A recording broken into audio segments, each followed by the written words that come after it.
आप लोगों के सामने एक फिर से नए वीडियो के साथ मौजूद हैं कुछ बोलो केवीए न्यूज़ में। और मैं आज आपको बताना चाहता हूँ, एक शिक्षाप्रद कहें तो आज का हमारा वीडियो है कि बैंक से लोन कैसे लें। क्योंकि क्या होता है कि हमारे यहाँ लोन तो लेना चाहता है लोग, और लोन क्यों लें ये भी मैटर करता है। कि लोन तो सब लेना चाहते हैं, तो लोन आपको बैंकें जो देती हैं वो सैलरी लोन देती हैं, आपका फिर बिजनेस लोन जिसको कहते हैं वो देती हैं, उसके बाद पर्सनल लोन और होम लोन देती हैं। ये लोन तो 4 प्रकार के होते हैं, सबको पता है, पर कैसे मिलता है इसके बारे में हम आपसे शेयर करना चाहते हैं। सबसे पहले बैंक लोन उसी टाइम में देगी जब वो आपका देखेगी कि आपका क्या हाल है बैंक स्टेटमेंट का। अगर बैंक स्टेटमेंट सही रहता है तो आपको वो लोन देंगी बैंकें, क्योंकि बिना बैंक स्टेटमेंट के बैंक को पता ही नहीं चलता कि आप कितना कमा रहे हो। तो सबसे पहले आप सभी को, जो कि खास करके मैं बिहार के लोगों को बोलना चाहूँगा कि ट्रांजेक्शन को सही रखें। और बैंक जो लोन देती है कभी वो आपका कमाई नहीं है। आप अगर लोन ले रहे हो तो जिस काम के लिए ले रहे हो उसको करो और फिर बैंक को पैसे वापस कर दो। क्यों करें, एक मैटर करता है कि क्यों करें। इसलिए करें ताकि फिर अगर आपको भविष्य में आगे बढ़ना है और बैंक से लोन की ज़रूरत है तो आपके इसी सिविल स्कोर जिसको कहते हैं कि इसी क्रेडिट के अनुसार आपको बैंक लोन देगी। तो कभी भी आप लोन लें तो ईएमआई को फेल ना करें, पहली चीज़।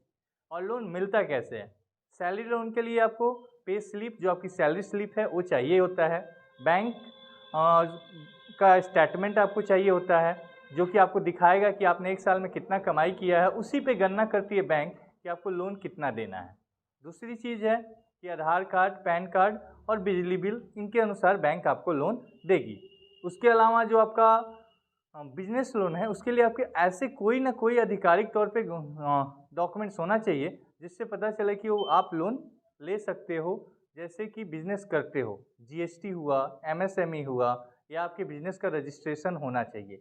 अगर आप कितना भी बड़ा बिजनेस करते हो, 2-4 हज़ार रुपये बचाने के लिए लोग जीएसटी नहीं भरते हैं। वो सोचते हैं कि जीएसटी हम नहीं भरेंगे और हमारे पैसे बच जाएंगे, तो ये गलत बात है। उनसे फिर बैंक को पता ही नहीं चलेगा कि आप बिजनेसमैन हो। उससे तो यही पता चलेगा कि बस आप एक आम नागरिक हो।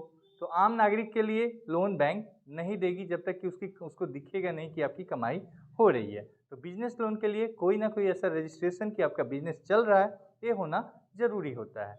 उसके बाद होम लोन के लिए ये सबसे आसान और इसको सिक्योर्ड लोन कहते हैं।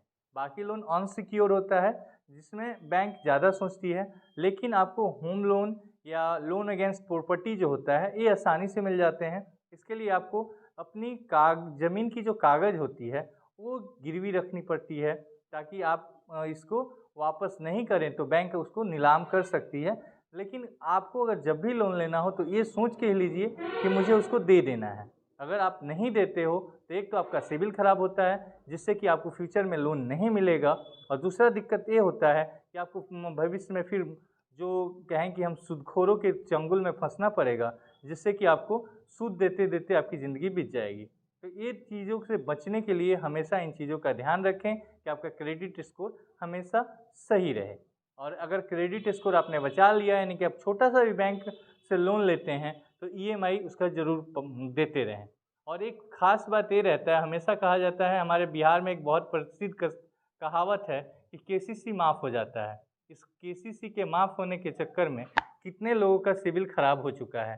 तो इस चीज़ को ध्यान में रखते हुए आप इन चीज़ों का ध्यान रखें कि बैंक कभी भी लोन आपको कर्ज के रूप में देती है, ना कि वो आपकी कमाई है, और उसको हमेशा वापस करने पर ध्यान दें। धन्यवाद। आप लोगों को हमारी जानकारी अच्छी लगी तो शेयर करें, सब्सक्राइब करें। धन्यवाद।